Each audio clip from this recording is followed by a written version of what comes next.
is we are Catherine Peretu and Ben Nwogu will be speaking talkers, and our presentation gets started. So we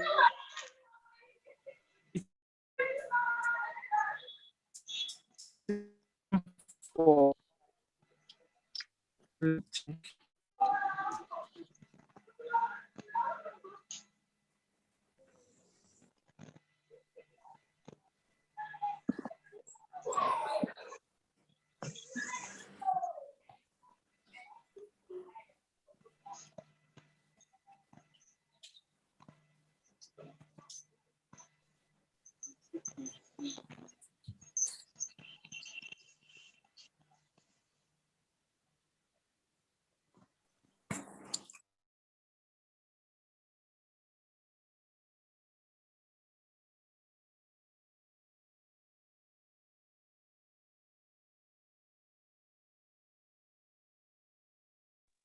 I can't hear you.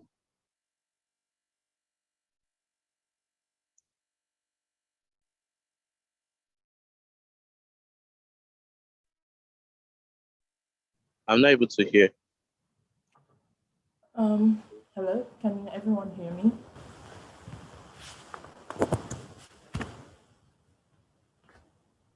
Yes, we can. The voice is cracking. Can you hear me?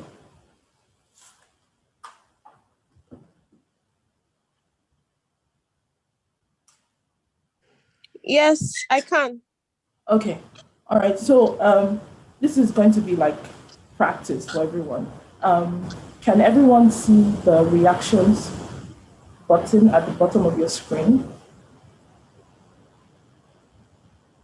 So if you can hear or if you need to say something, you can use this to say thumbs up or you like, yes, I can hear.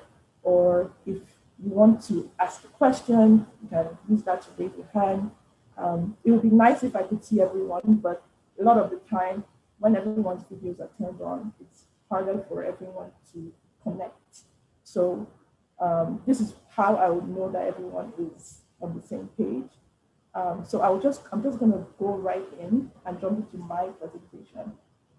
My name is Catherine Peretu. I am a pharmacist, and I was called to give this talk on how to get a successful grad school application, but my talk will be kind of mixed with some career advice as well. So to start off, I am a pharmacist trained in Ghana. I finished my pharmacy degree in Ghana and had my internship at a hospital in Ghana. And when I was done with that, I moved on to work with MedPlus Pharmacy in Lagos as a community pharmacist. I did that for a little while before I decided to kind of diversify my career a bit by going into a master's program in international health. So I completed this master's in international health from the University of Leeds in the UK.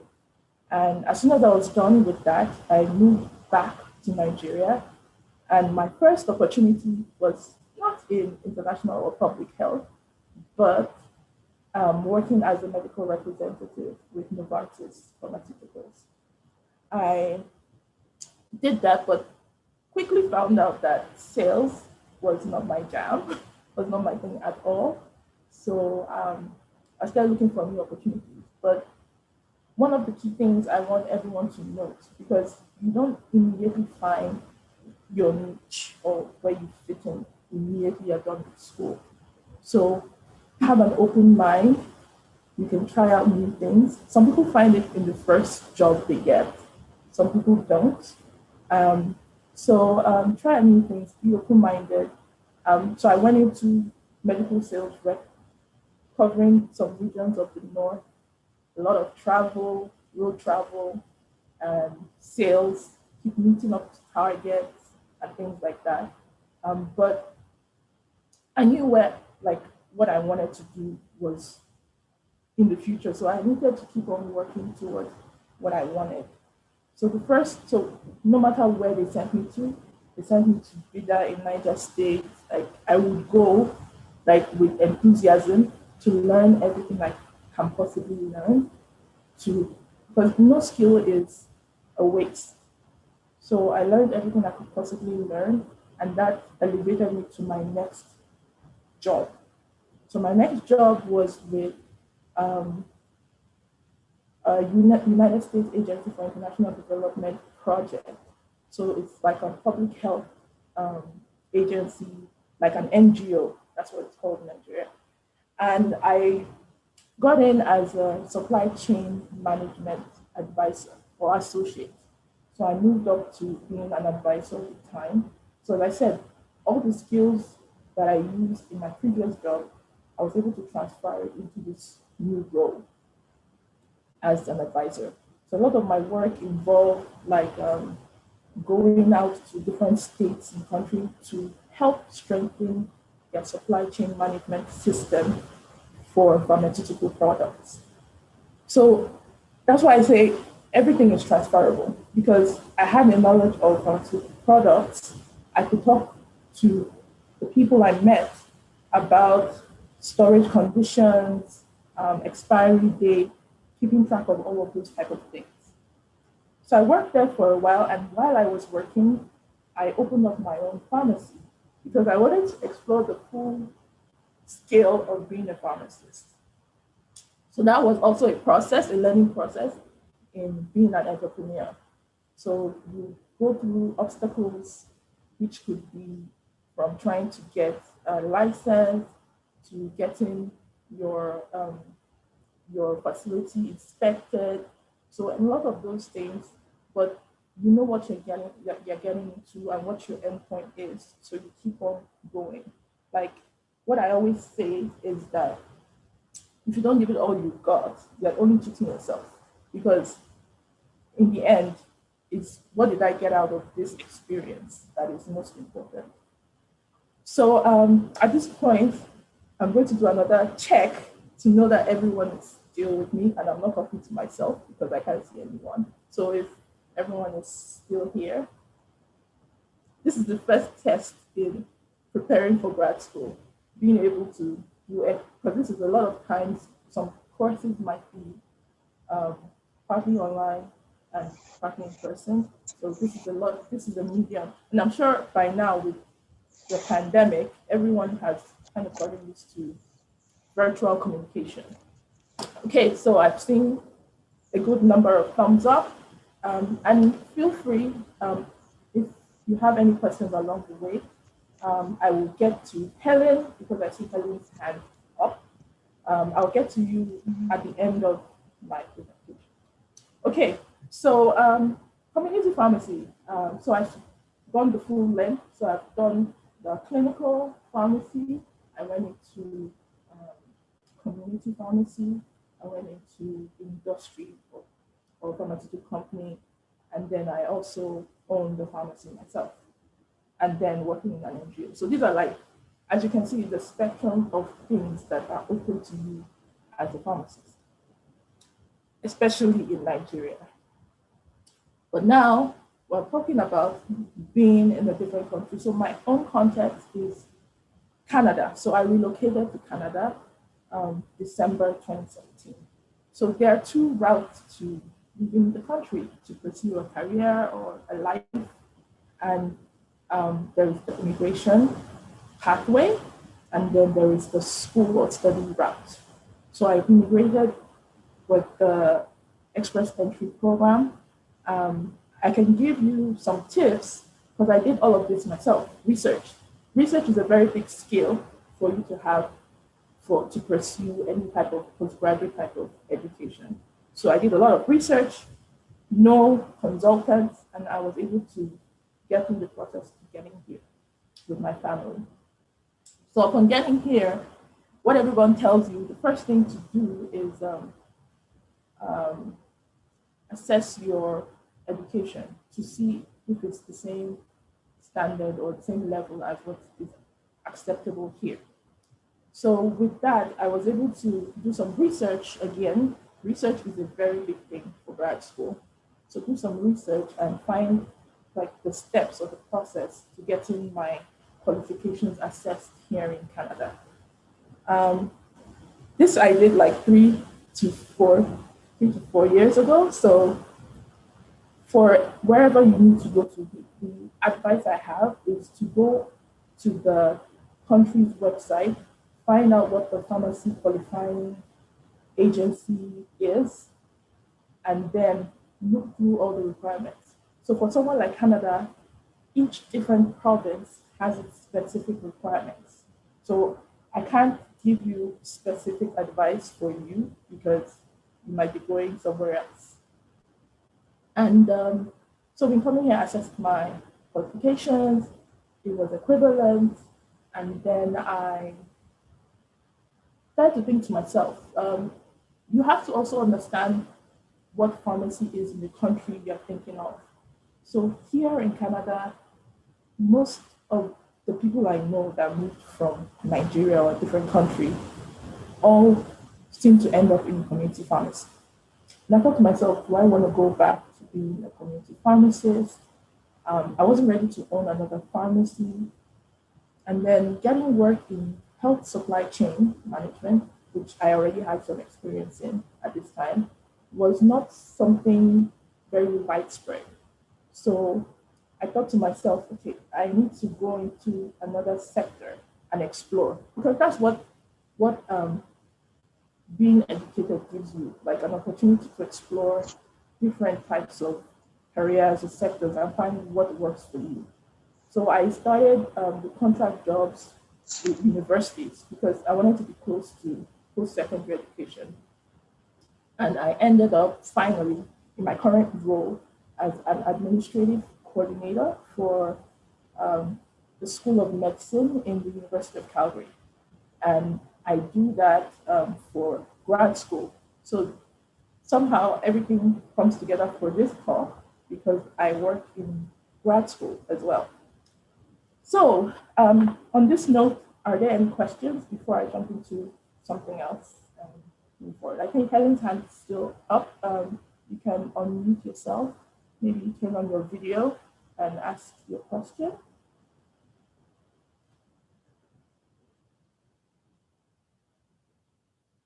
Helen? Any more hands up for questions? Ben put on his video. I don't know if you have a question. Oh, no question. Oh, no, I don't have any question. I was just checking out if the video was okay and stuff. Okay, all right, thank you. Helen's still not saying anything, so I'll move forward so we don't waste any more time. So some advice for getting into grad school.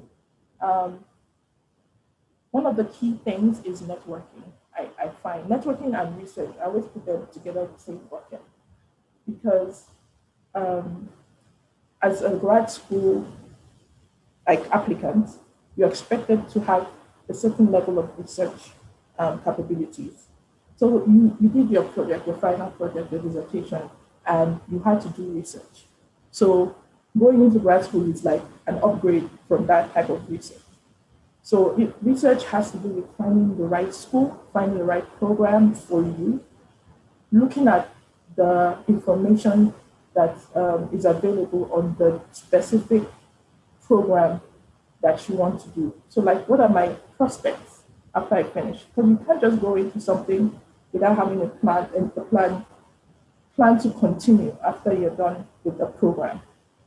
So for example, a career path or a path where I see a number of health professionals going to in grad school where I work is a master's in biomedical technology. So for a master's in biomedical technology, you have to go and look at job pages or job sites. Like if you see a good range of roles popping up, then you know that you are in a field that is in demand, for example. Another thing to be able to do is research on, okay, what calls to me? What kind of project or research work do I want to go into? Research on that and also research on potential supervisors. So the supervisors would also, you have to find research that aligns with what your supervisor or potential supervisor is going to be doing or is doing, because they get funding for different research projects. So that's one thing. So you can start practicing, because grad school relies so much on research, you start practicing with all this resource gathering information. So that's the way to practice ahead of grad school. So general considerations for grad school, your grades. Your grades are important because most have a requirement, like a GPA requirement for any program. So you have to go to the specific one and look it up. There's your letter of intent. Your letter of intent goes to your supervisor. So it has to be well written. It has to be professionally written so they can take you seriously. But you also have to be sure that they are accepting students as well. Your CV. The CV is important, so they can see what type of research work you've done in the past. If you have some sort of experience in any other thing, it's good to mention that there. Your recommendation letter is also important. So if you have like an academic advisor or someone from university that can write you a good recommendation letter, that's good as well. So your proposed research, that's important, of course, because you're going into a lot of research. So there are two types. There are ones that are very research intensive. They're called thesis-based programs, and then there are course-based programs. So that doesn't rely so much on research, but research would be in the form of maybe literature reviews and things like that. Not as intensive as maybe working in a lab and going out to conduct like qualitative research. So, and then your English test results. Some places require, some places don't. If your primary mode of instruction for your first degree was English, all you need is a letter saying that my primary mode of instruction from primary school up to university was English, so I don't need to do an English test. So the next thing is destination. You have to research the universities, their rankings, their research, like their health departments or faculties, how do they rank, and be open-minded. What you're looking for is education. Some people also move towards immigration after they finish their studies. So you have to see what type of immigration plans are there. Is it easy to get into those after you're done with your grad school? So there are important things to note. Some other things you should also be prepared for is culture shock. I'm sure a lot of people must have heard about different experiences from people who go into grad school in a different country, talking about the weather, talking about the people and how people communicate. What I always advise is keep an open mind. When I went to the UK for my master's, I hadn't been in like a first world country before, but I didn't get intimidated by it because I knew what I was there for. If you have focus, like keep in mind what you're there for. Don't be too hard on yourself.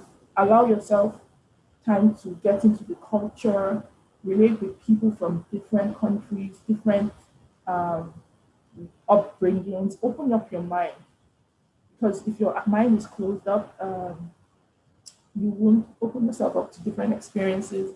So it can be educational, it can be social experiences, but being open-minded is always a good thing, because those networks you make in grad school could be people that you might need to contact for a job. So keep an open mind, be personable, be polite.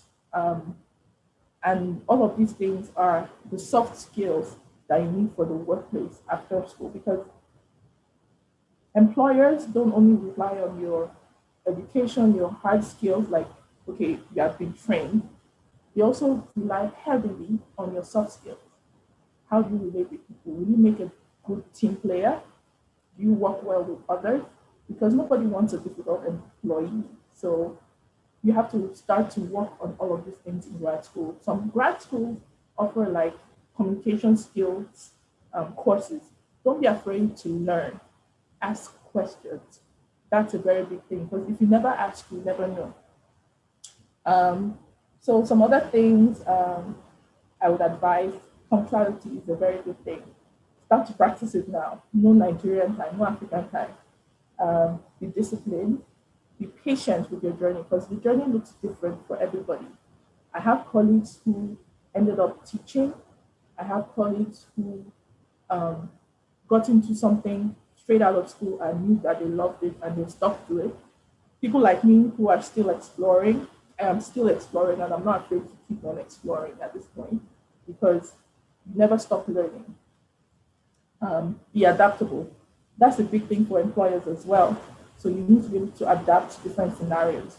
So if I wasn't adaptable to being like an administrator right now, I wouldn't maybe have a job because I knew I didn't want to work as a community pharmacist. So, but then it's different for everyone. Don't base your journey on someone else's journey. So that's all the advice from me.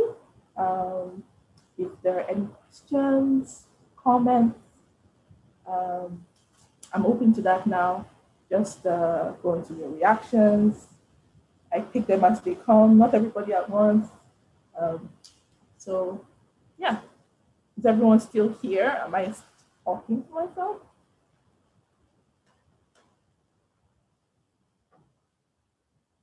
Okay. Good. Great. Thank you. So, questions?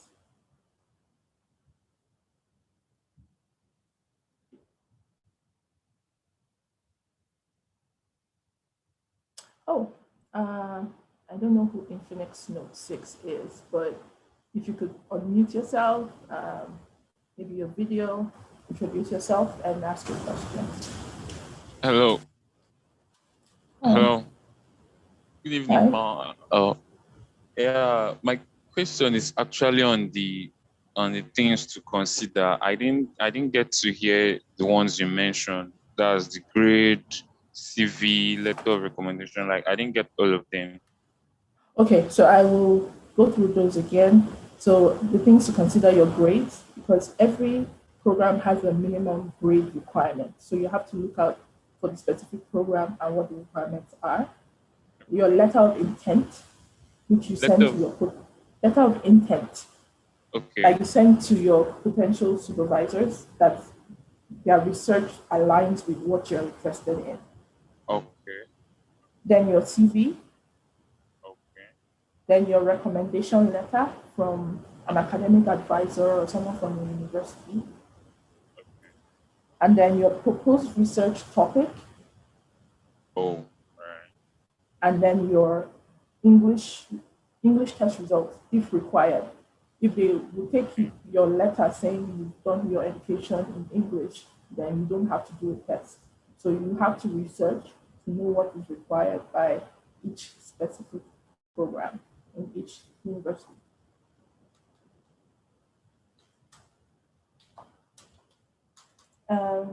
Was that all?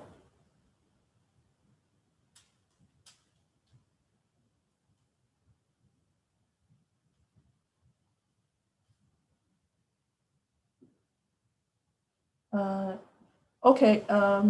Yes, if you can, Ilo Prudentius, if you can unmute yourself and maybe your video so I can see who you're speaking to.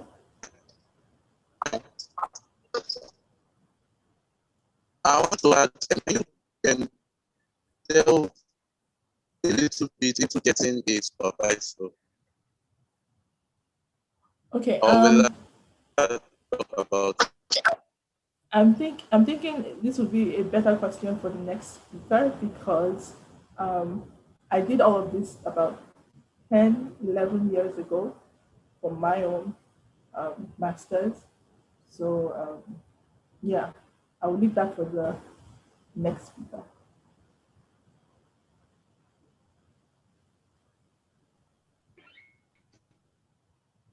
So anyone else? have a question for me that I may or may not be able to answer? Okay, Adekunle. Yeah, you can unmute for a question. Yeah, thank you very much for, I don't know if you can hear me. Yeah, I can hear you now. Yeah, thank you very much for the presentation. Yes, I wanted to ask that how fast did you get over the culture shock? Or did you experience it at all? Or if you did experience it, like how fast did you get over it and get back to normal? Because I know a lot of people like spend years trying to like acclimatize to the whole thing. So for you, how fast did you get over it? And what are the skills, what are the tips that you can tell us on how we can get over it as soon as possible? Okay, that's a very good question. So for me, I did get a bit of a culture shock because, as I said, before going for my master's, I hadn't been, maybe I'd been out of the country just like a year before for a holiday. And a holiday and study are different things. So going in, getting used to, I think one of the big things was weather. So whether you can, so there's tips for that. Of course, looking at your weather app for the day, it would show you like the trend of the weather through the day. Sometimes in some places it can be really hot for the morning and really cold in the afternoon. But always carry a jacket. So always carry a jacket with you and you'll be fine.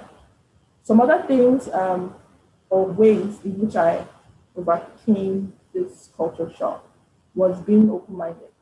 A lot of times you find that people from the same culture or from the same country tend to want to stick to themselves a lot. But that wasn't me. I had my Niger people who I would meet up for food, for hanging out, but I also had my friends from different countries. So it was an international health course. So I had people from Japan, from Germany, from Australia, from Ghana, from South Africa.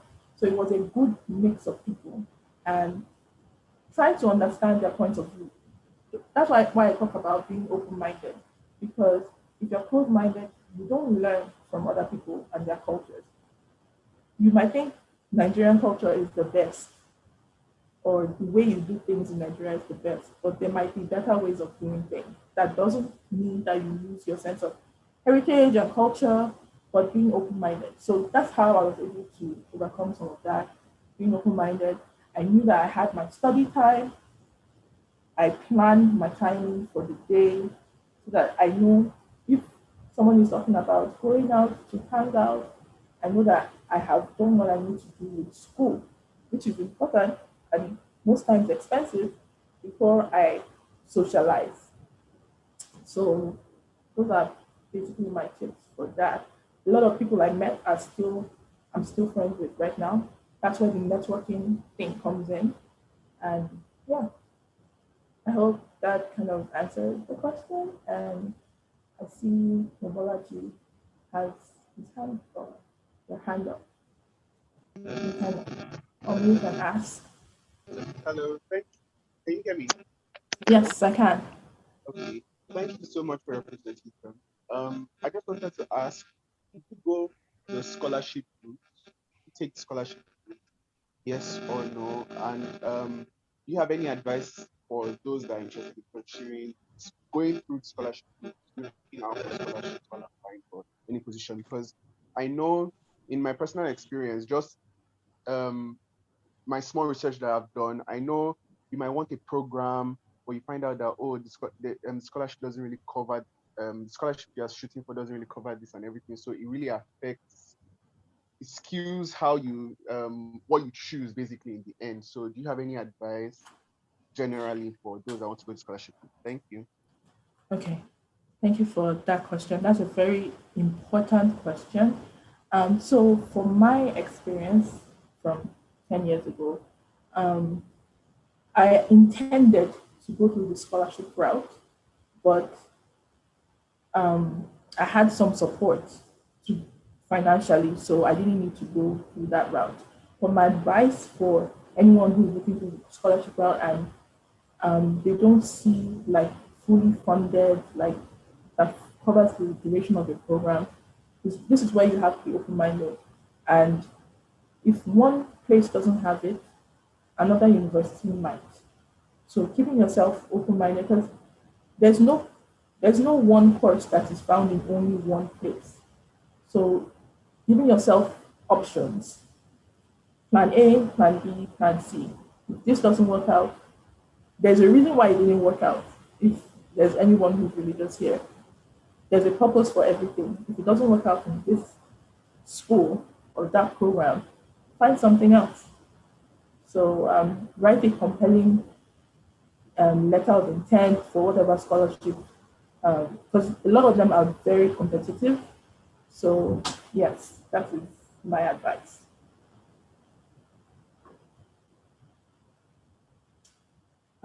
So is there any other questions?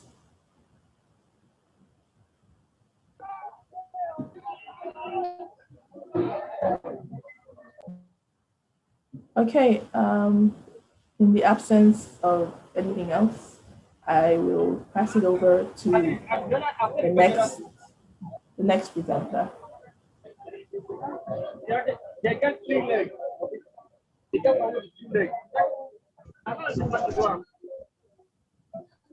So everyone good?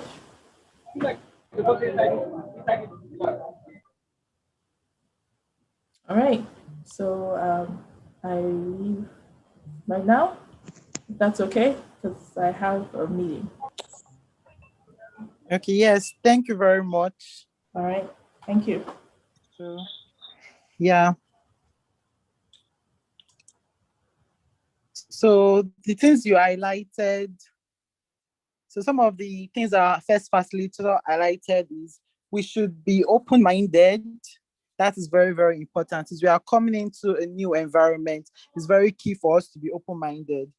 Also, when we are trying to apply for various things, we should look at the requirements, because there are specific requirements for different countries, for different universities, for even in a particular country, for different states, different provinces, there are specific requirements. So it's very important for us to look at the requirements very well. And a lot of these are available online. Also, the first speaker talked about how research is very important, especially for grad school application. You have to research, you have to research, and you have to research. Then grades are important, your letter of intent, your CV, you should have a good recommendation letter, and you should know what your proposed research is all about, so that you can get the best supervisors that fits into your aligned goal and the best school that fits into your aligned goal. Also, there is a possibility of immigration after grad school. So once you are done with grad school, you can look into immigrating completely into the country. And then for culture shock, which happens to a lot of people that are visiting or that are going for grad school or they are immigrating, it's important to always check for the weather app before you go out for the day, and to keep an open mind. So on this note, I'd like to thank our first facilitator for a very brilliant presentation. And I would introduce the second facilitator.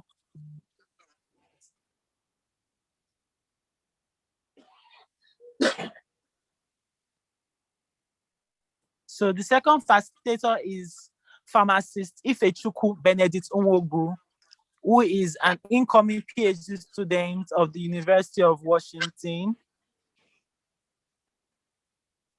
And we'll be talking on the theme, the path to a successful grad school application. So I invite pharmacist Ben to take the stage and give us his presentation.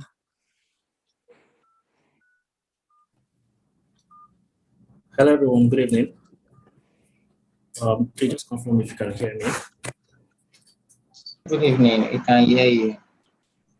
All right. Thank you very much. First of all, I would like to thank the facilitator of this wonderful webinar, and also the previous speaker as well. She also highlighted very important points for people looking to practice abroad and also touched upon some things I'll also reinforce during my own presentation. Okay, please just give me a few seconds. I'll be sharing my screen shortly. I'll have a few slides to share with you all.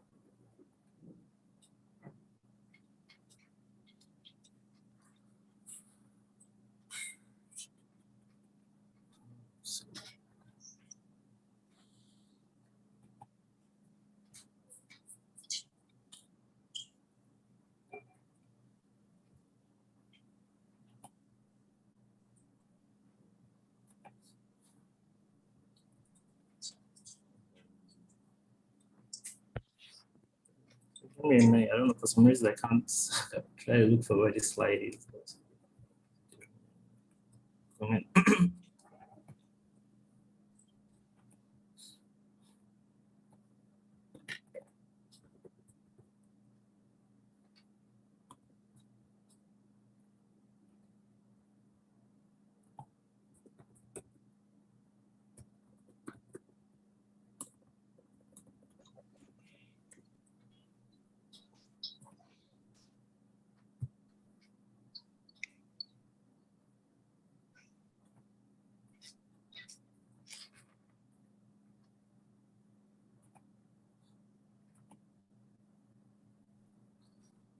Sorry, I think saying the host disabled screen sharing.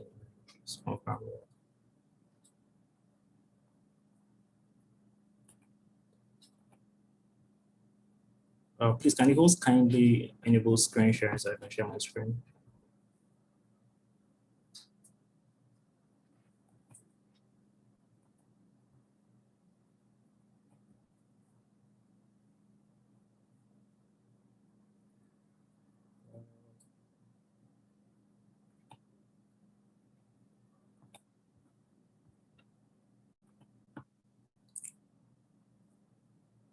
Please confirm if you can see my screen.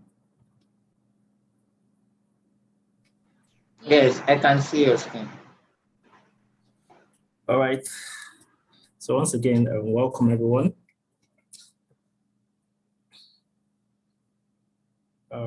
So today I'll be just giving a brief overview of how you can navigate through a successful pathway to graduate school application.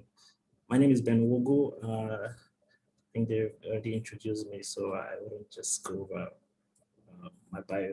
So I'll just go straight into the presentation proper. So this will be the outline I will be following for today's webinar. So first, we're talking about selecting a program. Next, choosing schools, funded and scholarship applications, funding and application requirements, ways to improve your application, and the review process. Okay. Please confirm if you can still hear me and see my screen, please. Yes, we can still hear you and see your screen. I can hear you. All right, thank you very much. Selecting a program. So this is your first step towards your journey to graduate school. So there are many people who say that they want to go into graduate school, but then when you ask them, what do you want to study, they go blank. So I feel, perhaps I believe that one of the first steps you have to consider strongly is what exactly am I interested in. So it's okay to have more than one interest, but I usually advise that if you have more than one program you're interested in, they should be sort of related in some way. So say you're exploring an MBA and pharmaceutical science, it doesn't really tally at a particular point in time. So programs you're considering at a particular time should like align in some way. So maybe pharmaceutics and drug discovery sort of kind of stuff can go hand in hand. You can submit, but you can decide that, okay, these are two programs you have in mind. Another thing, when you're selecting a program, you want to consider where your strength lies. You also want to consider the prospects of that program, both now and in the future.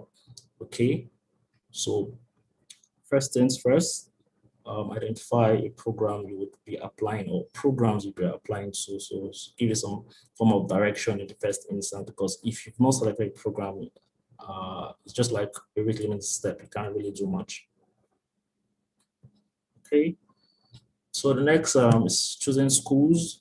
So These are some useful resources you could explore when you're trying to search for schools. Google is a very prime example, you know. So you want to study, say, masters in public health in the UK. So you just type in on Google, Masters Public Health UK, you know, it gives you a list of schools in the UK offering that program. You go to their website, you know, navigate your way through. Another resource is niche. I think it's more tailored towards the US. And US news and ranking, Times World, Times Higher Education. So those are like both ranking systems and also the source provide some insights on schools to offering certain programs. So instead of rank programs, so if you're someone that wants to say choose schools based on their ranking, okay, you can also explore these ranking systems to say, okay, what are the top public health schools in the US, what are the top public health schools in the UK, or what are the top pharmaceutical chemistry programs. So it's depending on your angle of research, or sorry, your angle of searching for schools, you know, you might want to explore either one or more of these resources. Then, so next is about your consideration, yeah? So there's so many things that goes into the part when you're trying to consider schools to apply to. And so let's assume that you already have a country, because that's also a very prime consideration for most people too. So they want, some people have preference for the UK, some for the US, some for Canada. So let's assume you've already identified, okay, this is where I want to study. You know, this is my preferred country. So what do you want to look at when you're selecting school? You want to check the availability of funding. Is there funding available for that program in that particular school you're interested in? You also want to check the admission and funding requirements. What do I need to get into this school, or what do I need to get a funded offer from this school?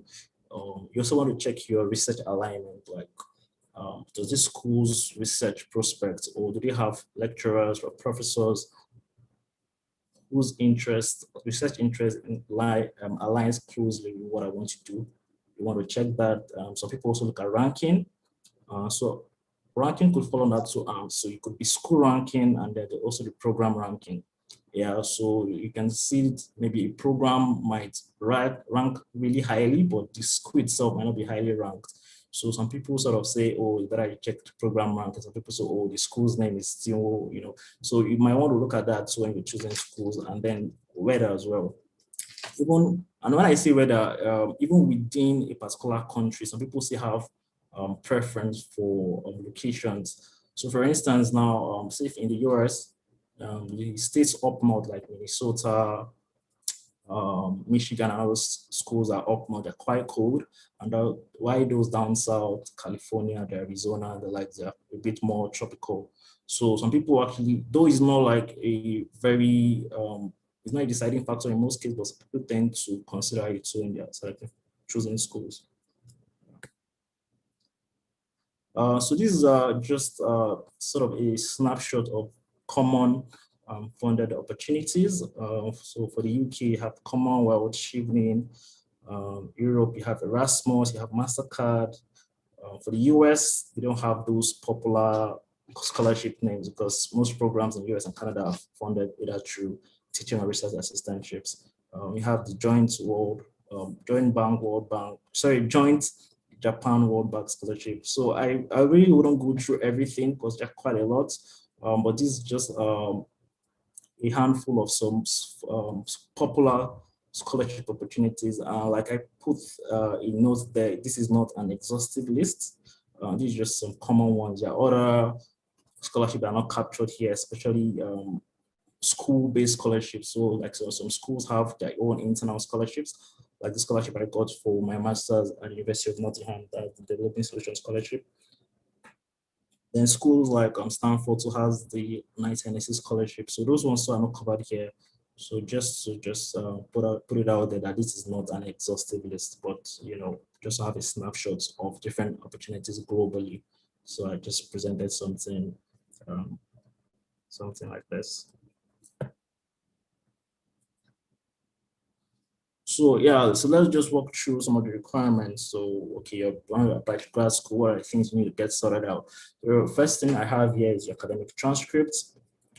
So you want to get at least an electronic copy of the transcript before making any application, if possible. And I say this because if you're trying to make multiple applications, you don't always want to request the transcript from your school. You want to have a copy of, in your possession. And this, it doesn't necessarily have to be the official copy. I understand that some schools issue student copies, okay?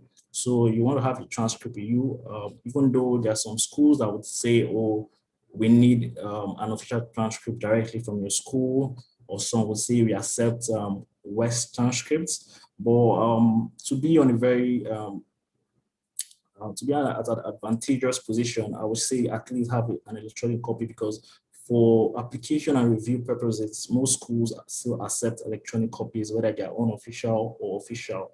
For the purpose of review, they tend to accept electronic copies. And perhaps after you've gained admission, they will now say, oh, we need an official copy from your school. So please try to get a transcript. The next I have here is your degree certificate. From experience, very few schools ask for your certificate. It's not as frequently requested as your transcript, but it's still worth having. You might just find a school who would ask you. I think throughout my application, I think just one school requested for degree certificate. So you want to have that, and considering in Nigeria, it takes a couple of weeks to get that from your department. So you want to start as quickly as possible to sort out your clearance and ensure that you get your transcript, your degree certificate. Next I have here is recommendation letter. So typically graduate school requires 2 to 3 reference letters from people who know you, work with you, so have either academic or professional relationship with. So there are 2 types, 2 reference types. Could be academic, could be professional. You want to inform your referees ahead of time that you'll be needing their support. And when you want to do this, I always advise that you actually present it to them as something serious. Don't just call someone and say, oh, I want to apply to grad school. And please, you'll be expecting an email for, no. I would say, if possible, schedule a meeting with them, tell them that you want to see them, you want to talk to them about something important. Sit down with them, walk them through your intent. Tell them that, oh, I want to apply to grad school.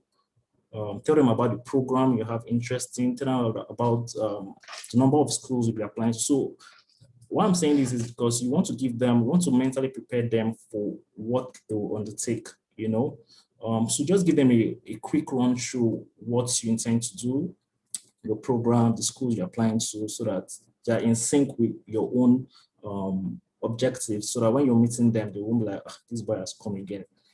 And then also set up backup recommenders, because truthfully, it's not always rosy. I know that this requirement sometimes limits people from even applying to multiple schools, because they're like, oh, my recommender wouldn't be available, or the person's already complaining that you're requesting for too much letters and stuff like that. So you want to have backup recommenders.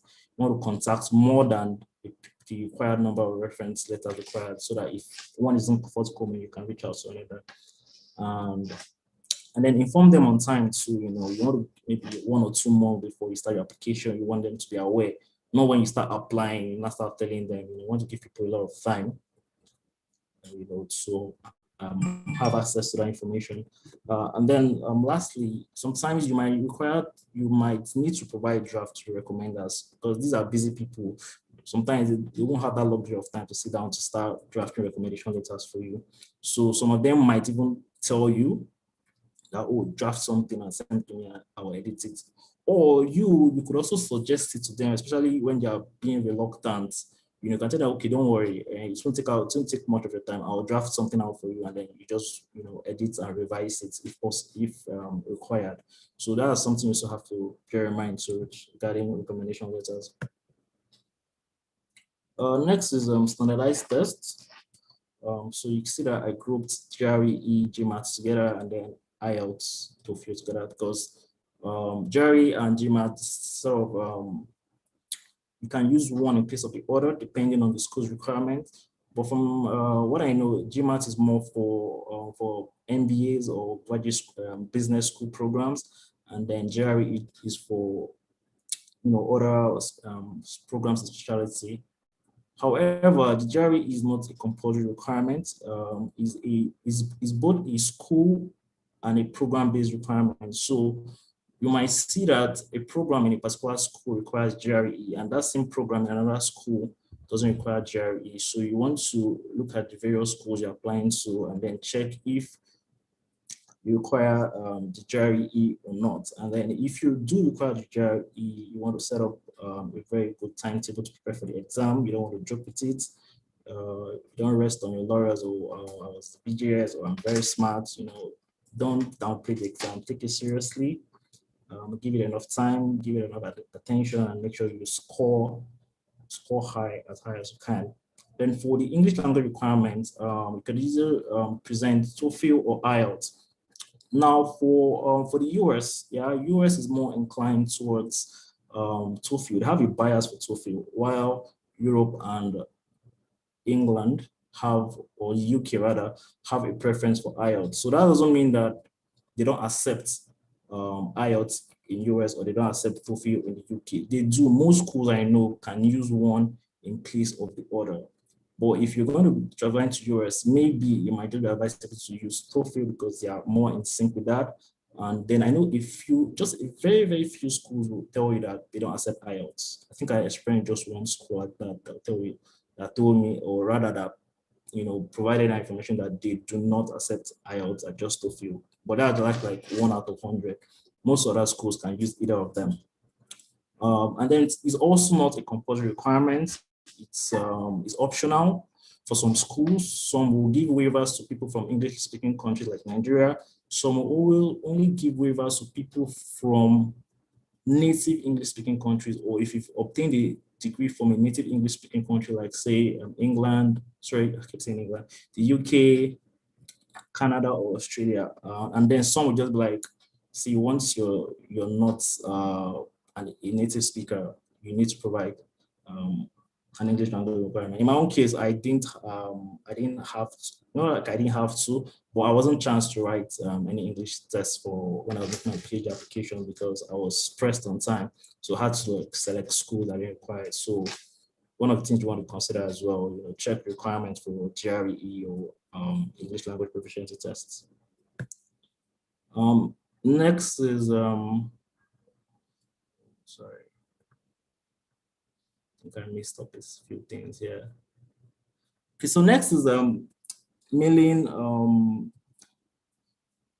sending emails to professors. So this requirement is a bit optional when it comes to the US, but in Canada and in Europe, is more pronounced. Yeah. So in Canada and Europe, most times you would require to get a supervisor prior to you applying for a program. Okay, you need an approval before you apply. But in US, it depends, yeah. But from my own experience, so the 2 schools I eventually got admitted into, I didn't contact any professor there. And of the ones I even contacted, they told me that I did not have to, since they review applications centrally. So the admission review process comes from the faculty as a whole, not individual faculty selecting students who want to work with them. But some other schools and some other programs also give room for, professor bringing in their own students, professor interviewing the students themselves. But for some schools, it's done centrally. Like when you're being interviewed, it's the entire faculty being represented, interviewing you, not just the person you want to work with. So it's one thing you want to look at. And then for non-research based programs, say for an MPH or an MBA, you wouldn't need to contact a research supervisor in advance because it's not a core research program. So this requirement is only likely when you need when you're being enrolled into a research program. So here I have an email template I got from a LinkedIn user, Brennan Lam. She's an incoming PhD student at MIT. So she shared it on her LinkedIn and I found it quite exciting because she shared this email with, or rather she sent this email to the professor that eventually took her into his lab. So I try to just sort of compartmentalize it so that you know how to draft yours when you're preparing your own code email to prospective supervisors or professors. So first, you want to introduce yourself, state your background, your academic and your research background. Next, you want to state your intentions, how you heard about the professor and why you're interested in working with them or joining their lab. Then you want to ask them if they're accepting students. And if they are, you could say request a time to speak with them to learn more about what they're doing and then make inquiries. And finally, you want to thank them for their time. Okay, so so this is a good template, or at least it worked. It got lead into MIT. So, but it doesn't necessarily mean that once you send out emails, no matter how well drafted your email could be, it doesn't mean that, it doesn't guarantee a response. You could still get no response, or you could get a non-favorable response from the person. But like I always tell people, it's part of the game. And also, I should also mention that the fact that you don't get a response doesn't mean you should not apply to that school, except in the case whereby they say you need to get a supervisor before you apply. But if that requirement is not stated there, please, even if you don't get a response from them, you can still go ahead and apply to the school. And then as a side note, so when you're sending these emails, it's quite advisable to attach supporting documents, your CV, your transcript, test scores, so that you sort of have an idea of your background and your fit for their research. So next is your CV. An academic CV differs considerably from say a professional resume. So a professional resume is what you use for, let's say, you want to apply for a role as a pharmacist at MedPlus. But if you're going to draft an academic CV, it's going to be slightly different. So there are some sections you probably would need to consider to be captured in an academic CV. So you want to state your research interest there. Obviously, your professional history has to be there, your research experience, your professional experience, teaching experience, volunteer experience, leadership, honors of awards, certifications, online courses done, publications, conference attendance, professional affiliations, and membership. Okay, so these are some of the things you want to include, because ordinarily in your, say, your resume, you probably wouldn't be thinking of publication or research experience, but these things has to be included in your academic CV. And you might be wondering, oh, I don't have research experience. It's just, anyway, it just depends on how you present it. So me, under my research experience, I usually put my undergraduate thesis there, undergraduate project there, what I did, my topic, and then, brief description of the methodology and the outcome I had, so yeah. Then if you can get samples online, samples of academic CV, and a good place you could see that is on LinkedIn. So some people working in academia, tend to append their CV to their LinkedIn profiles. So if you check there, you'll see how, how an academic CV should look like, the presentation, and then you can adapt it to your own CV. But then, you're going online. There's so many things online, both the good, bad, and the ugly. So you want to be able to sieve out, the good parts, and then not necessarily good or bad, but the parts that are applicable to you, and then let go of the irrelevant parts. Also, get ready your international passport. This might not be a compulsory requirement when you're making your applications, though some schools, like when you're applying, you'll give a field that has to be filled where you have to put your passport number, but most times it's not a compulsory field. But however, I just tell people, if you're interested in graduate school, you should get ready.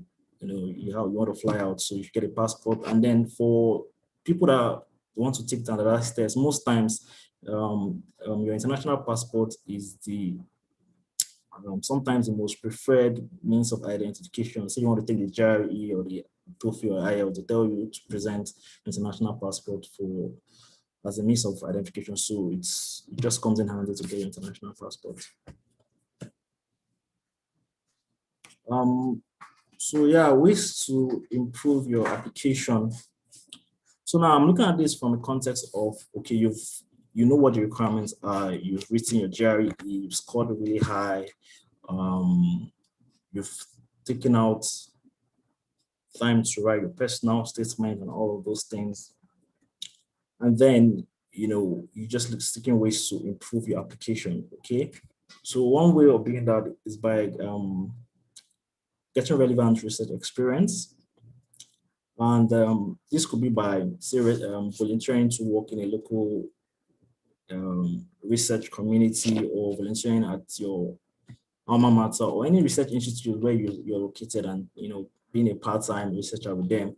Or there are even some online research hubs at the moment. I know, like the Global Health Focus, where Adebayo Yusuf is. I guess most of us know who Adebayo Yusuf is. So stuff like that helps you to gain relevant research experience. And through such activities, you could just have a publication or two to your name, and it helps you boost the quality of your application. And another thing is leadership, volunteering, and extracurricular activities. So this is very important too, and it could be the tiebreaker when the review committee is faced with two equally matched applications. Okay, and also for scholarships like Chevening, Commonwealth, particularly Chevening pays very close attention to people that have some form of leadership experience. They are doing things.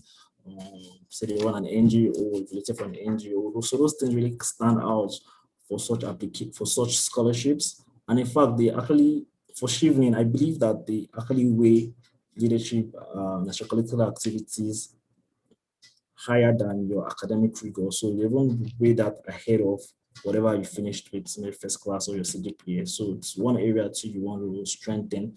So like I always tell people, I actually didn't know the relevance of these two, but it's never too late to start. You could start by, say, volunteering for to join a YPG committee. You don't have to be an ex-school, just get involved. And then don't also do this because of grad school, be doing it because you actually see the need for it. You want to serve, you want to be part of something bigger than yourself and stuff like that. And lastly, continuous personal and professional development. You want to keep seeking ways to improve your CV. You want to take online courses which are in line with what you want to pursue. So let's say you want to go for MSc in drug discovery and development. So you want to start taking courses in, say, computer-aided drug design, Coursera, Udemy. You want to take those courses so that you get in tune and in line with that research experience. And it also provides an opportunity to network. Yeah. So I remember I took this course at the University of Washington, Economic Evaluation in Global Health. Okay. And afterwards, I mailed the facilitator, that was Joseph Babikumura. So he's not a core faculty at the School of Pharmacy. He works at the School of Global Health, but I connected with him, we set up an sort of informal interview, and he was just like admonishing me, oh, okay, this is how to make a good application, get your CV right, do something related to pharmacoeconomics. So it presents a good opportunity to network as well. So it's not just about taking the online courses, you also say, okay, how can I connect with this person, especially if, say, the facilitator of that online program is a faculty in the school you're interested in. You can reach out to them during or after the program, just tell them how you enjoy the program, and things can just pick up from there. So next is the review process. So typically how it starts is the application portal opens, they receive application portal closes, applicants are screened, successful applicants are contacted for interview, and then decisions are made to send letters out, whether you're accepted or rejected. However, it's not always a linear process like this. So for instance, there are schools that review application as they come. Okay, so they call it the rolling basis. So they review application on a rolling basis. So it means that if your application you received this week, it's probably going to be reviewed this week. So they don't wait till the application portal closes before the applications are reviewed. So now the implication of that is that you should actually turn in your application on time to stand a chance, because even if you have a very, so in such a case whereby the program admits on a rolling basis, even if you have a stellar application, like your application is off the roof, but if at the time you're applying, you've already filled in the allocated slots they have for that program, they can't take you in. Even if supposing like your profile is even better than everybody they've taken it, but because of that policy that they admit people or they review applications on a first come first serve basis, it means that people who apply early have an advantage. Okay, so with graduate school applications, you don't want to leave it till the tail end. You want to push in your application as early as possible to maximize the chances of funding. Secondly, another thing I should mention too is that there are some schools, for instance, in the US, that have two deadlines. For instance, they could have a standard deadline or what they call priority deadline.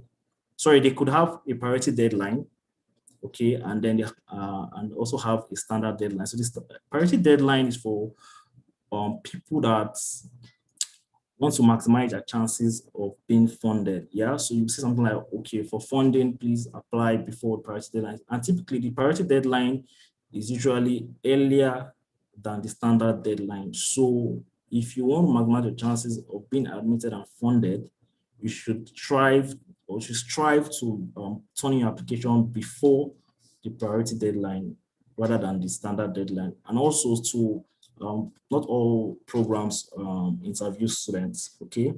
But most PhD programs would interview you, but there are also cases whereby PhD programs don't interview students. So I'm just trying to explain that this whole review process I outlined here could be skewed in a way. It's not always this linear, okay? But this is a typical review process timeline. So a bit of general information. This presentation is not exhaustive. While I try to provide all-round view about the whole graduate school experience, it's not in any way exhaustive. You still need to do your own research. And that's because there are some nuances with this application. Each school or each scholarship body has their own peculiarities, requirements, which you need to go through to understand. So you can't use you can't use a rigid framework to assess all schools, all programs, all scholarships. So please do your own research and then apply to as many schools as you can. Like I always say, the more the merrier. You know, you don't want to put all your eggs in a single basket. You want to expand the chances of getting in. So it's better to have, say, 3 or 4 funded offers, and then you have to pick, or rather than applying to limited school and then you're regretting that, oh, I can apply to more. But I understand that the process could be quite time consuming and also have a considerable financial implication, okay, especially if you're applying to multiple schools. So be prepared. So from writing GRE, so for people that are looking at the US or programs that require the GRE, from writing GRE, you spend money writing TOEFL, application fees. This ranges from like say $50 to $100. Sending your GRE scores to pay money. Say you want to also do West, so you spend money on that. So the process to can have a financial toll on you. So you have to just prepare your mind mentally for that.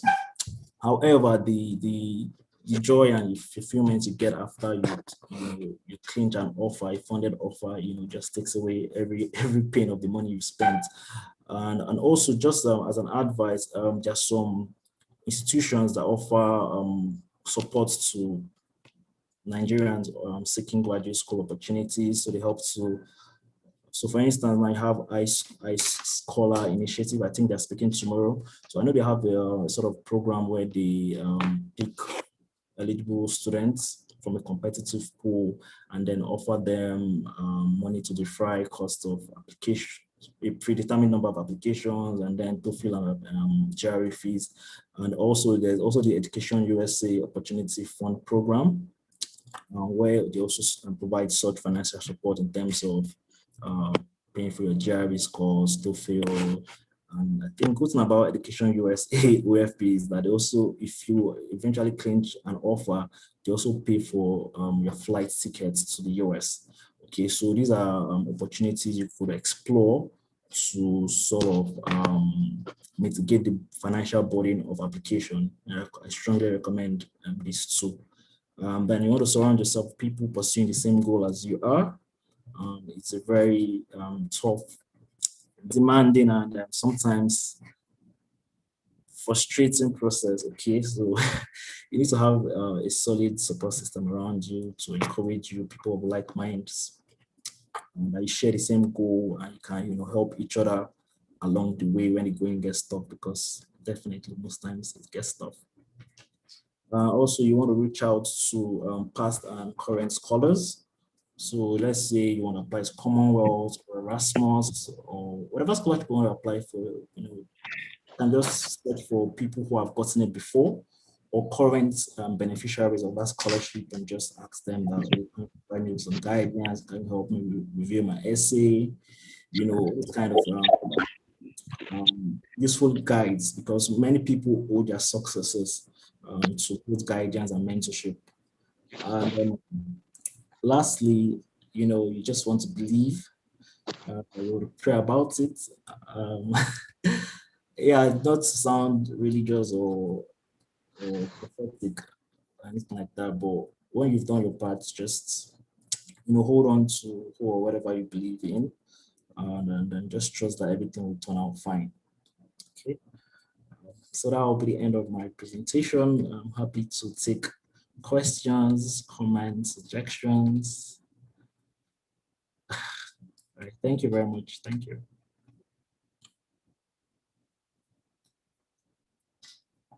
Sorry, can you all still hear me?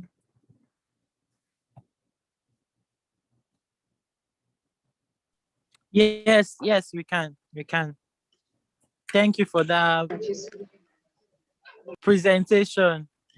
Although you said it's not exhaustive, but it's a whole lot, and it was good enough. Thank you very much.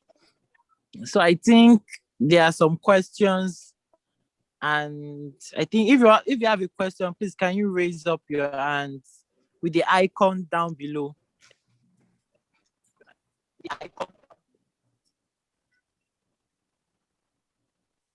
There are some questions I've noted down already, but I don't know if I should. Okay, Uchenna Ilo raised up there his hand or a hand.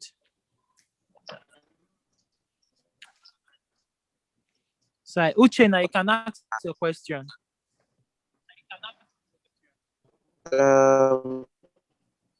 Thank you very much. Your presentation was very interesting.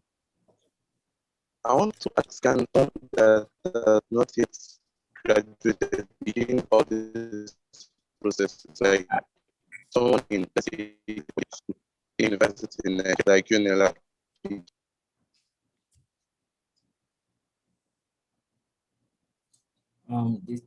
I didn't get that question. The line was breaking.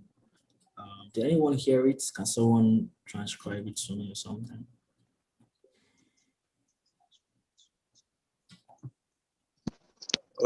Okay, I was saying that for someone in that has not yet been this processes, like someone that's not yet graduated, maybe a 3 or year 2 in a Nigerian university, like you begin all these all the processes that you have said. If I get you right, you're asking if someone who is still in the university, you mean an undergraduate, can an undergraduate begin this process? Is that your question?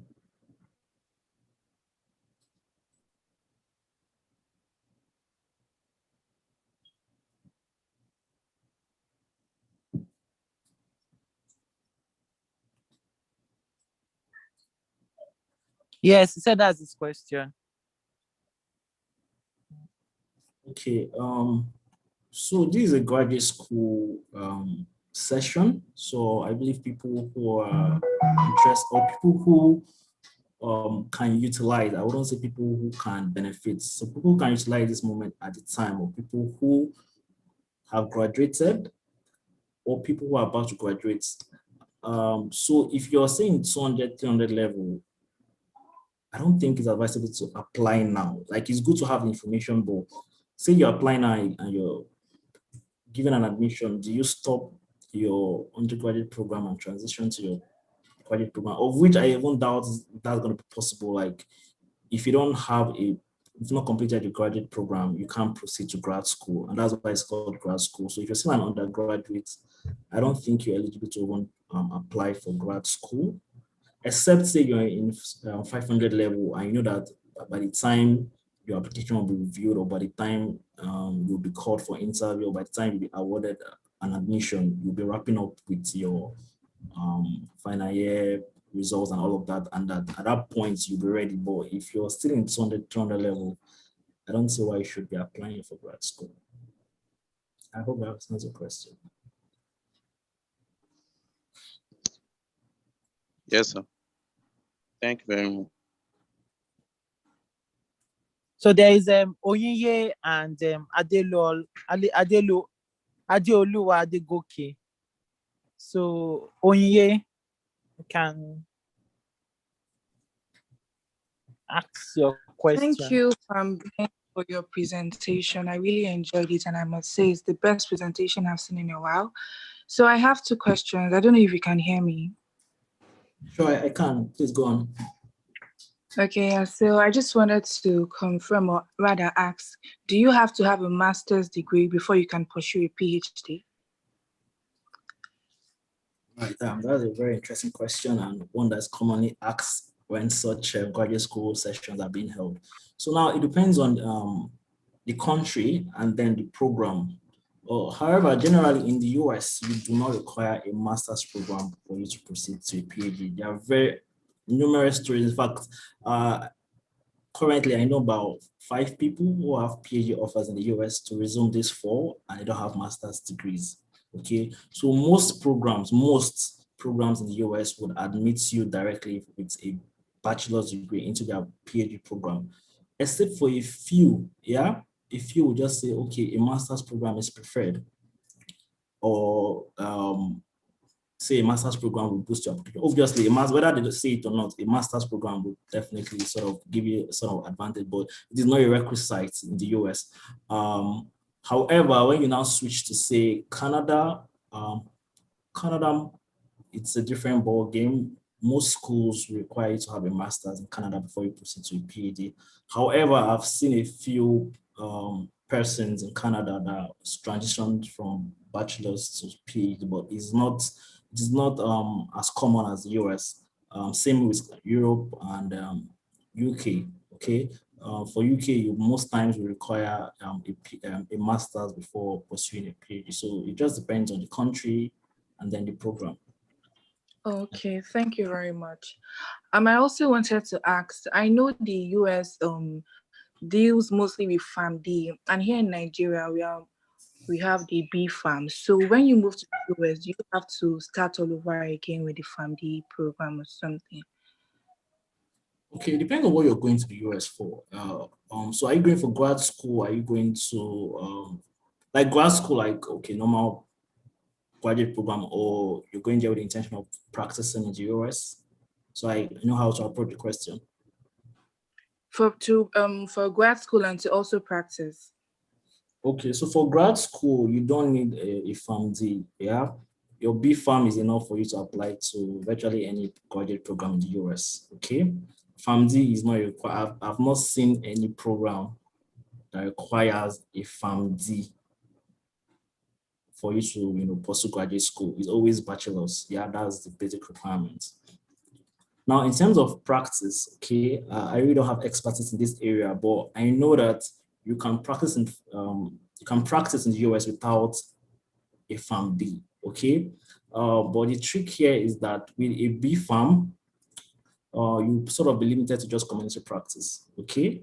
You can practice as a pharmacist. You would not like you can't practice in hospital without a PharmD, but your chances of getting into hospital practice with a BPharm is very, very slim because there's a very strong preference for PharmD for hospital practice. But if you just want to practice, like you don't mind community practice, I have a couple of, I know 2 colleagues now that will just BPharm. They're currently preparing for the FPGEE and NAPLEX, and they don't have PharmDs, just BPharm. So yeah, it just depends on your. But if you want to say, okay, you want to work in a hospital, maybe you might now require to pursue a PharmD. Okay, Just to boost your chances in the job market. Yeah. Yeah. Thank you. Okay, Adeolu Adegoke, you can ask your question now. All right, good evening, everyone. Very wonderful presentation by Ben. Thank you very much. Okay, so in your presentation, I think there was a slide where you talked about ways to improve your application, and then you said gleaning relevant research experience, leadership, and volunteering, and continuous personal development. Now, let's assume I want to, okay, in my little research for looking out for schools and courses to apply for, I discovered that, okay, most funding would come when you're going for a research-based master's or PhD rather than a thought-based master's. So let's assume the only research-based experience I have is what I did during my undergraduate project in school. And I think it applies to almost everybody because that's the only time I think I did research work myself.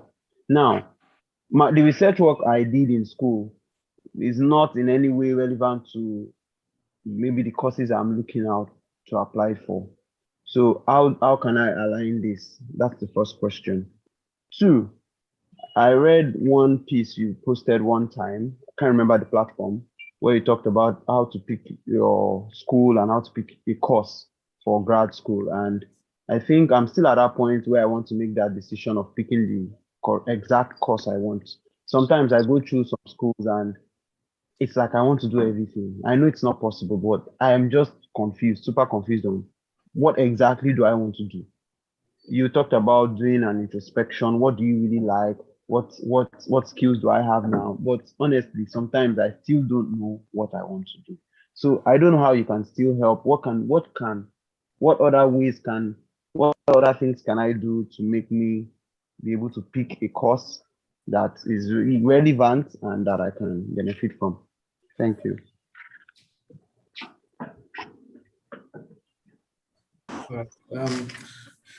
So you asked 2 questions, one about research experience and second about choosing a graduate program. Yes. So concerning research experience, yeah, you highlighted a strong point there. So that's one of the things they look out for, yeah, especially if you're going for a research-based program. However, research is research. You have a research experience, even though it's not in the field, but research requires you to like, okay, you know how to go through literature, you know how to do some bit of literature review, data collection, manuscript writing, all of those things. So those are core research skills regardless of your discipline, and it's still relevant. Yes, it might be preferable if that experience is coming from a field where you would like to pursue your graduate school studies, but the fact that you have a research experience still holds water, okay? So in terms of getting experience, yeah, so like I mentioned, there are different ways for you through which you can gain or boost your research experience. For like I mentioned, there are people that do virtual research. So like Yusuf Adebayo, I can remember the time I contacted him, I was like, oh, I know you're very good in this research thing. I'm looking for people who I can conduct research with virtually. And I was like, okay, fine, that if anything comes up, please let me know. And then there was a study regarding pharmacoeconomics, because I told him about my research interest, and then something came up and I'm like, oh, Ben, there's something on pharmacoeconomics, we would like to join in. And I said, yeah, and we've wrote the paper, we've published it. So those are some of the things too you can look into, like virtual research hubs. There's another one again, one Pan-African research, something. I'm not really active there, but I'm also a member of that one. So, people come up with research ideas, you show interest if you want to contribute. And then, you guys work together and publish papers. So that was one way. Then secondly, it's, volunteering to partake in research. Say, like, for instance, I have a friend now that reached out to a lecturer in Pharm and I was like, oh, I'm applying to grad school. I need research experience. Are you working on any paper? Can I help you with manuscript writing or data collection? Anything to just help you to get that research experience. And it was lucky they gave him a portion of the research to work on. Those are, so it's the thing that you need to be very, very intentional about it, because I understand that in this part of the world, we don't have strong research facility that you can just say, okay, I want to work in this research facility. The research opportunities are a bit limited, so you need to be much more aggressive and intentional about it. Just pushing yourself a bit harder in order to get that experience. And then the second question about deciding on what program. Yeah, it's a very difficult, can get really tricky. And what I would just say is this, you can start by eliminating what you don't want, to get to what you want. And then, so if you say you have like things you like, different things you like, so a way of streamlining those options could be that trying to compare them with your strengths. Okay, let's say you're looking at maybe pharmacists, drug discovery, and you just want to look, oh, maybe pharmacist school, this is just a consideration. It doesn't have to be tailored to you. Pharmacist school, which one did I like? Which one did I score higher? Which one did I really like? Because it's a different thing to score high in a course and it's a different thing to like the course. So you want to even out those options and then look at the prospects too in the market. You can check people. So you can, let's say you have a mentor or someone you admire and doing great stuff in pharma industry. You want to go back and say, okay, what did this person study? Okay, what was their graduate program? You can say, okay, perhaps if I told these lines, will also position me to get to this position they are now. So yeah, I know it's a mixed bag and it could be really tough, I understand. Just give it time and just keep on, thinking straight, and hopefully you light up a bulb on what to do. I hope that I hope that answered your question. Yeah, thank you. Yeah.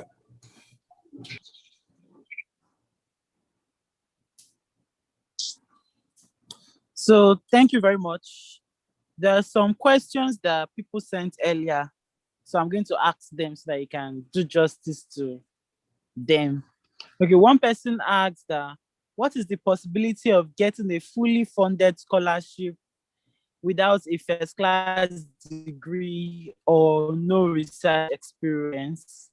Another one asked, what school should I apply for if I finish with a degree, a CGPA less than 3.0? So like, what are my chances? So these are two questions for now. I don't know if you got that. Yeah, I did. So most times we talk about when people hear scholarship, graduate school, they think it's a sacred ritual for just first class or distinction students.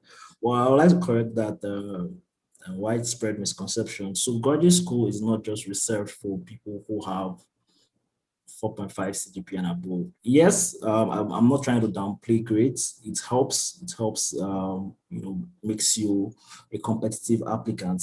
But the thing is that the graduate review process is a holistic one. Yeah, so they're considering your grades, they're considering your research experience, leadership, statements of purpose, recommendation letter. Like there's some people that if you read their personal statement, to be as if you should just even give them your own money that they should go to school. Some people can pass a very, very strong message. Okay, so it's not just reserved for first class guys. I have people. In fact, I don't know if people know Pharm Grad. Pharm Grad is like a virtual hub I co-founded with another colleague of mine, sort of mentoring pharmacy students about grad school. So we have testimonials there. This year alone, I think we have close to 7+ people heading to the US. And they are not all first class guys. There are two people who graduated with 2-1 there. So it's not just a first class thing. Then with research experience, which no research experience, when you say you don't have any research experience at all, that's not possible because you did an undergraduate project, so there's no way you wouldn't have any research experience.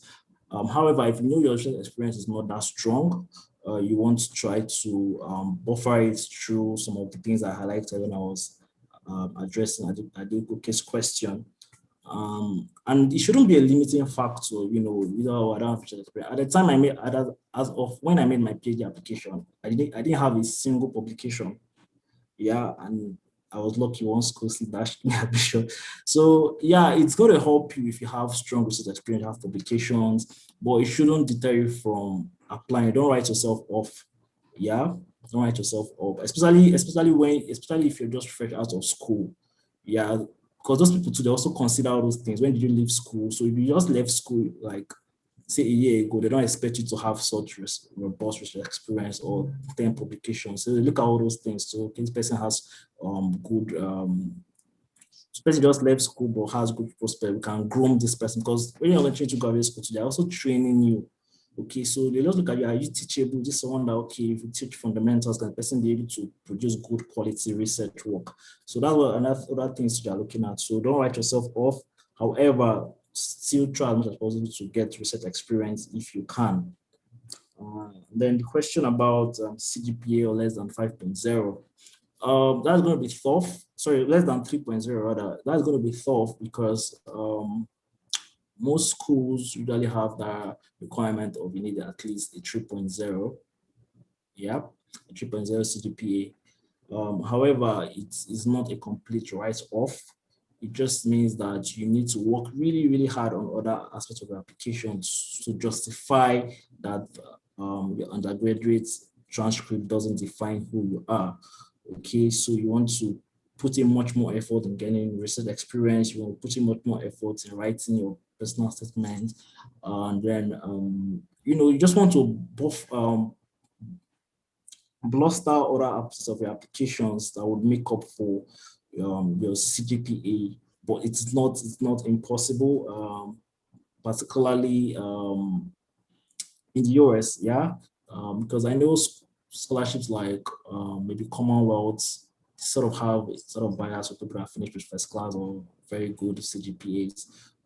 So those kind of scholarship might not be entirely viable. It doesn't mean you shouldn't try, but for those scholarships, you have sort of have bias for first class guys. But when you look into the US, so US has so many schools. So I always tell people that there's always a school for everyone in the US. So that when you finish with your profile, whatever, you just need to be strategic and looking out for schools that would fund you and also putting in the work to strengthen other aspects of your application. So yeah, I hope that answers the question.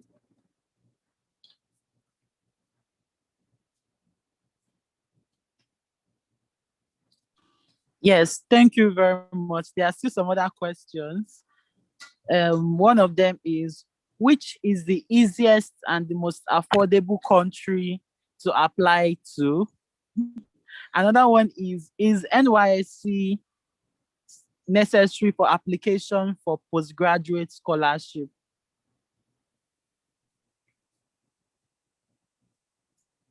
Okay, can I go ahead with answering those questions? Yes, you can. In terms of most affordable schools or countries, I don't have those. I don't have that information at the top of my head. But I've heard people say schools in Poland, schools in Finland, Norway, Denmark, that are quite affordable. I don't have those details. This is based on what I just maybe stumbled online or heard someone say it or stuff like that. So I heard those countries are pretty affordable that you can sponsor yourself, maybe with maybe 2 to 3 million. You can be able to get a graduate school admission and stuff like that there. Well, I don't have concrete information I don't have concrete evidence to support what I'm saying. So I can't tell you, oh, go to this school in this country and apply, or go to this school. I don't have that information, but based on what I've heard or things I've come across online, yeah, those are the countries I have affordable tuition and cost of attendance. But in terms of NYSC and scholarship, there is really no direct correlation between NYSC and graduate school. For all we know, they don't really even know that there's anything like NYSC that exists in Nigeria, except you tell them. So it's not a requirement for graduate school and most scholarships. The only scholarships that would require NYSC are scholarships that have to go through the Nigerian government via the Federal Ministry of Federal Ministry of Education. For instance, now the Commonwealth Master Scholarship, because there are so many Commonwealth scholarships. So for the Commonwealth Master Scholarship, the nomination is usually done by the Federal Scholarship Board. Yeah. So one of the requirements for that scholarship is that you should have completed your NYSC. That is a requirement from the Nigerian government because they are the nominating agents for that scholarship. Aside from that, I really don't know any other scholarship that requires it to have. And maybe, I think this other one, I think NNTC. So essentially, scholarship that go through, say, Nigerian government or Nigerian is sort of related to Nigeria in some way, or Nigeria is the one nominating students for it. Yes, they might put that NYSC clause to it that you must have completed. Otherwise, there's no link between NYSC and graduate school or scholarship opportunities. I hope that answers the question.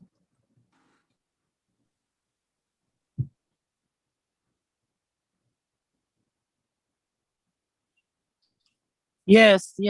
Thank you very much. Are there any questions? Please, you can raise up your hand with the icon below if you have any other questions.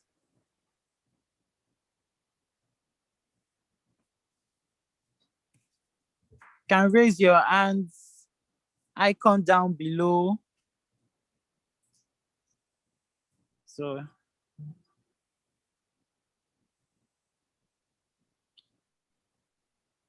okay, Zainab Ikeolua. Hello, good afternoon. Thank you for the wonderful presentation. Please, I would like to ask, let's say you want to work in industry. What kind of postgraduate studies are you meant to go for? Is it like a master's or a PhD? And if it is a master's, are you advised to go for like a thought master's or research-based master's? Let's say for like something like drug discovery industry. Thank you. Okay, so I think I'll sort of push the question back to you. So when you say industry, what aspect of the industry are you referring to? The drug discovery industry. Okay, if drug discovery is your preferred niche, I would say that you most likely will need to go for a research-based graduate program because that's the basis or the underpinnings of drug discovery and development is grounded in thorough scientific evidence that involves research. So if that's your area of interest, then you have to go for either a research-based master's or a PhD in that field. Yeah. Of which I doubt that there's any postgraduate program in drug discovery and development that is taught. It's a pure research discipline. Thank you. Yeah.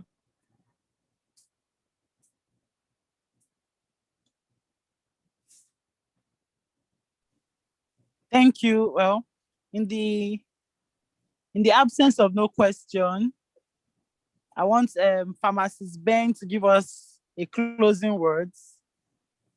So just for us to wrap everything up.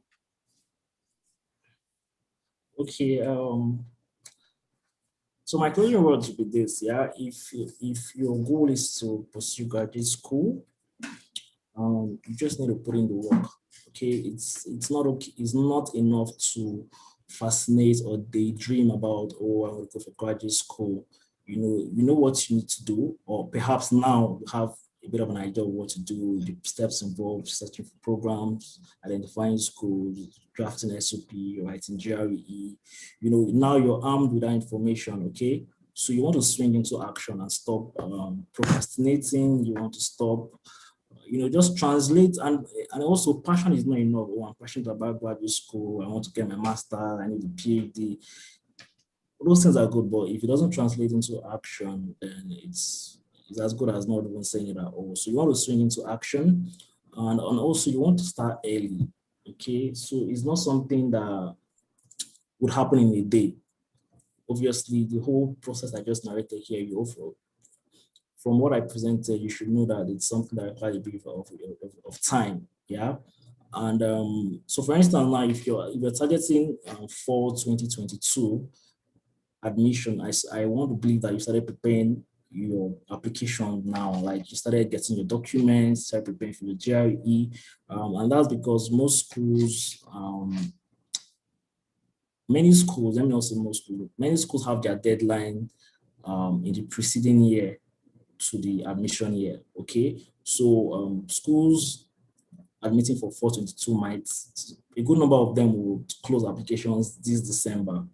Okay, so if you're saying I want to get into graduate school 2022 and you're waiting to 2022 and your target is the US, you might miss out on some applications. Yeah, a few schools might drag into January, some extend towards March, but just good to start early. That's just the bottom point of what I'm saying. Start early and also just believe it's possible. You need to change your mindset of first class scholarship only for first class guys, or I'm not good enough, or all those ideologies or falsified, fabricated ideas you have in your head, because it doesn't do you any good. There's no harm in trying. You never know what will happen. Okay, so just believe in yourself, do the work, and hopefully everything turns out fine. So those will be my parting words, and I think someone is asking for further inquiries. And also, I think I should just reiterate, I wrote an article about graduate school for pharmacy, which was featured on the YPG Medium account. And most of what I said here actually captured in that article.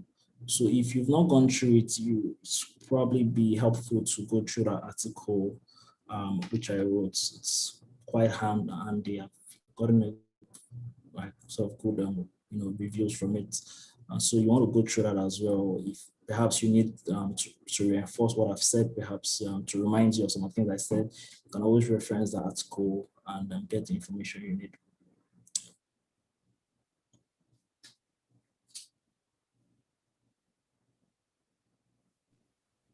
Thank you very much. For me, I learned a lot, and I'm sure a lot of us did.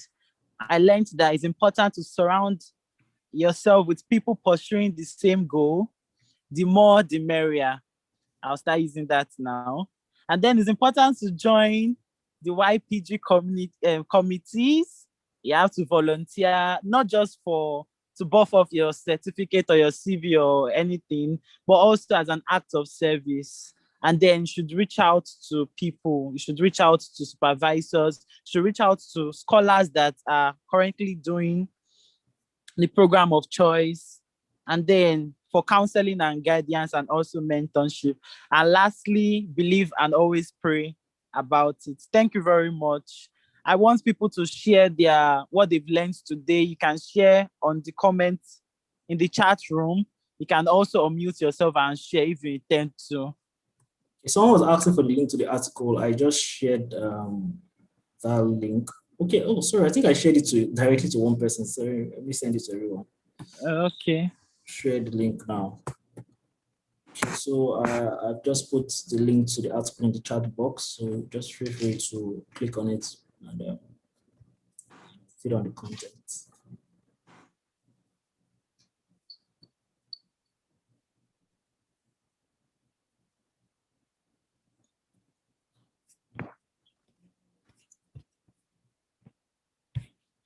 Okay.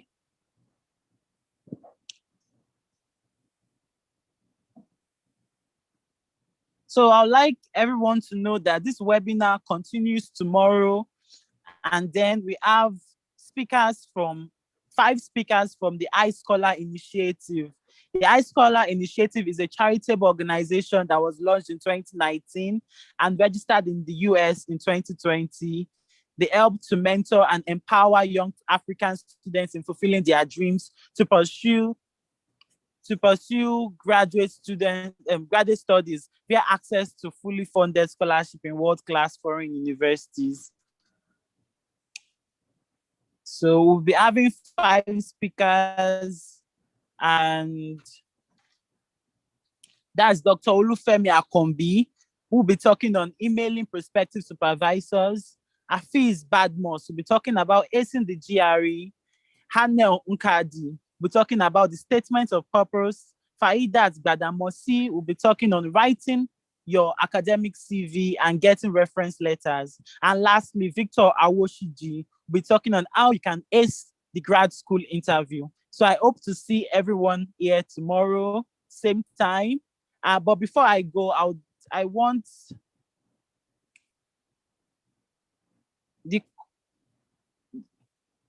let me check. So the coordinator of education and training committee would like to give a few parting words as the organizer of this webinar. So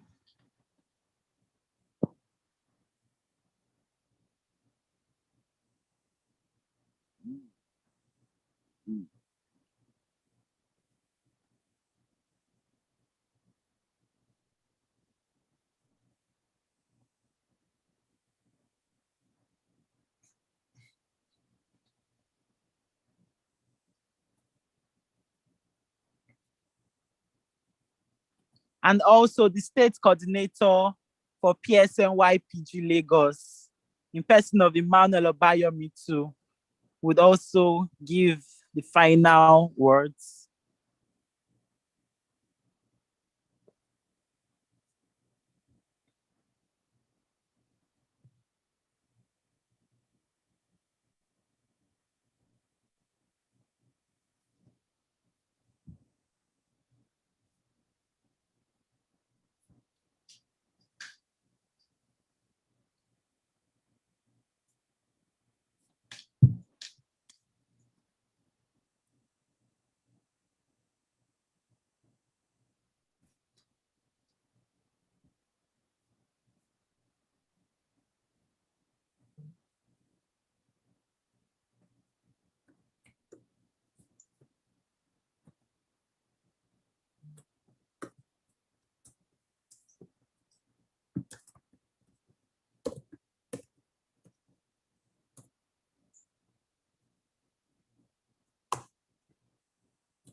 Well, it seems they are not around. So, well, I just want to thank everyone for tuning in. And this webinar was very educative and informative. And I know a lot of us are very interested in this. We have over 300 people that registered for this. And I can see that a lot of us joined. So the program continues tomorrow. The webinar continues tomorrow. And I mentioned that we would have 5 speakers from the iScholar Initiative. So I hope to see this number, even more numbers tomorrow. So thank you very much. I posted a link on the group, on the chat room. So I want all of us to give our feedback regarding this webinar. The link is in the chat room. It's very important for us to get a feedback so we know how we can improve our programs, and especially for tomorrow's webinar. Thank you very much. See you tomorrow. Bye-bye. All right, thank you, everyone. Thanks for having me. And good luck in your gorgeous school journey.